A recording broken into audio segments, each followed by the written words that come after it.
지난해 1월 3일 공수처와 경찰의 공조수사본부가 대통령에 대한 1차 체포영장 집행에 나섰습니다. 관저 출입문은 버스로 가로막혔고 이를 뚫고 뛰어올라가는 체포조 수사관들은 경호처에 막혔습니다. 이런 체포 저지 작전엔 일반 사병인 55경비단 소속 병사들까지 동원됐습니다. 총알바지죠 그게. 거기를 총알바지로 그렇게 쓰고 있냐고요. 진짜 말도 안 되게. 결국 1차 체포 집행은 실패로 끝났습니다. 그러나 경호처 강경파를 중심으로 경호처 무력대응팀, 일명 캣을 투입하자는 목소리가 나왔습니다. 경호처 무력대응팀은 대통령 경호처와 경찰 특공대 스왓, 대북작전도 맡고 있는 707 특수임무단에서 선발된 최정예 총기무장 경호부대입니다. 캣 요원들은 일반 요원들보다 훨씬 화력이 세고 다양한 무기로 무장하고 있습니다. JTBC 취재 결과 이 같은 기류가 전달되자 당시 경찰 101 경비단장은 바로 다음 날인 4일 오전 캣 소속 스왓 전원을 대통령 관저에서 철수시켰습니다. 관저에서 나온 경찰 특공대원은 대통령실의 한 집무공간에서 무장 해제 상태로 대기했습니다. 1차 체포 저지 후 무장팀의 한 축인 스왓이 철수하면서 경호처 무력대응팀은 무력화되기 시작했습니다.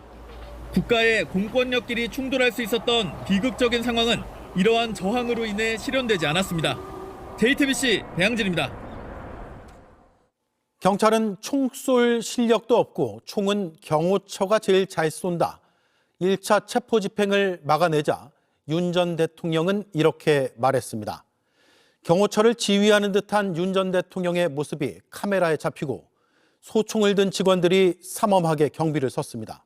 하지만 경찰 특공대에 이어 707 특임단, 55 경비단까지 빠지면서 그들의 계획은 무산됐습니다. 이어서 정혜성 기자입니다. 두 번째 체포영장 집행이 임박했던 지난해 1월 11일 윤석열 전 대통령이 김성훈 차장 등 경호처 간부들과 점심을 먹으며 무장을 지시했다고 특검은 보고 있습니다. 윤 전 대통령은 이날 경찰은 총 쏠 실력도 없고 총은 경호관들이 훨씬 잘 쏜다며 체포조에게 총을 가진 걸 좀 보여줘라고 말한 거로 알려졌습니다. 위력 순찰 지시는 이렇게 직원들에게 내려졌습니다.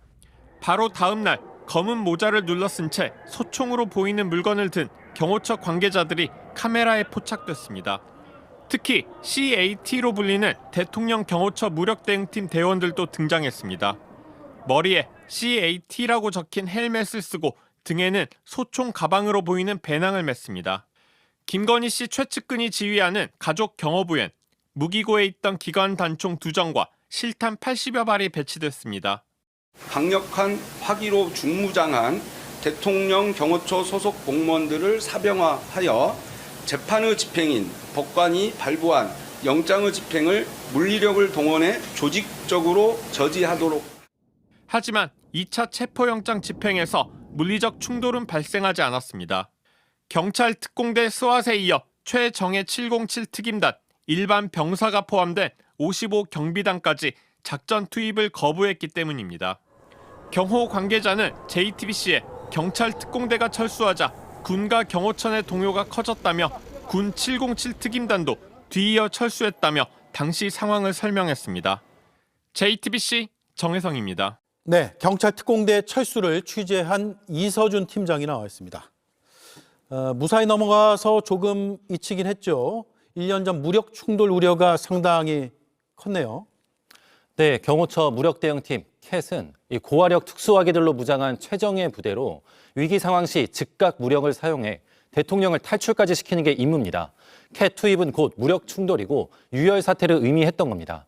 무력 충돌 우려가 커지자 당시 경호처장이 사직서를 내고 경찰에 기습 출석하며 공개적으로 우려를 표하기도 했습니다. 들어보시죠. 예. 저는 어떠한 경우에도 물리적인 충돌이나 유혈 사태가 일어나서는 안 된다는 생각으로 최상목 대행에게 여러 차례 전화를 드려서 정부 기관 간의 중재를 건의드렸고. 네, 하지만 바로 다음 날인 1월 11일 윤석열 전 대통령은 아랑곳 없이 경호처 강경파들을 모아놓고 총은 경호관들이 잘 쏜다, 총기를 보여주라고 말한 겁니다. 예. 당시 국회 탄핵소추안이 가결돼서 권한도 없는 대통령이잖아요. 그런데 무력 충돌이 벌어질 수 있는 일을 저렇게 버젓이 지시했다는 게 도저히 믿기지가 않네요. 네, 윤석열 전 대통령 지금도 합리적 상황 인식이나 반성을 보이지 않고 있습니다. 지난달 26일 체포방해 혐의 결심 재판에서 최후 진술을 했는데요. 당시 발언 들어보시죠. 예. 경호관들을 사유화할 수 있겠습니까? 그리고 두 번째 집행했을 때는 그냥 다 도망갔습니다. 우리 변호인들만 좀 남아있고 다 도망갔고. 경찰 특공대 군 707 특임단의 이 관저 철수 결단을 도망으로 평가절하하고 있습니다. 이들이 철수해서 2차 체포 방해에 투입하지 못했으니 결과적으로 사유한 적이 없다는 궤변을 늘어놓은 겁니다. 예. 정리해보면 일선 경찰 특공대의 결단이 비극을 막은 거라고 해도 되겠네요. 그렇습니다. 헌법재판소는 윤 전 대통령을 파면하면서도 정확히 바로 그런 부분을 지적했습니다. 다시 한번 들어보시죠. 예. 국회가 신속하게 비상계엄 해제 요구를 결의할 수 있었던 것은 시민들의 저항과 군경의 소극적인 임무 수행 덕분이었으므로 예. 윤 전 대통령이 바로 이런 체포방해 혐의로 10년 구형을 받았고 다음 주 금요일에 선고가 있죠.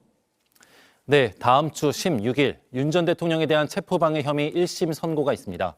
형사재판 첫 선고입니다.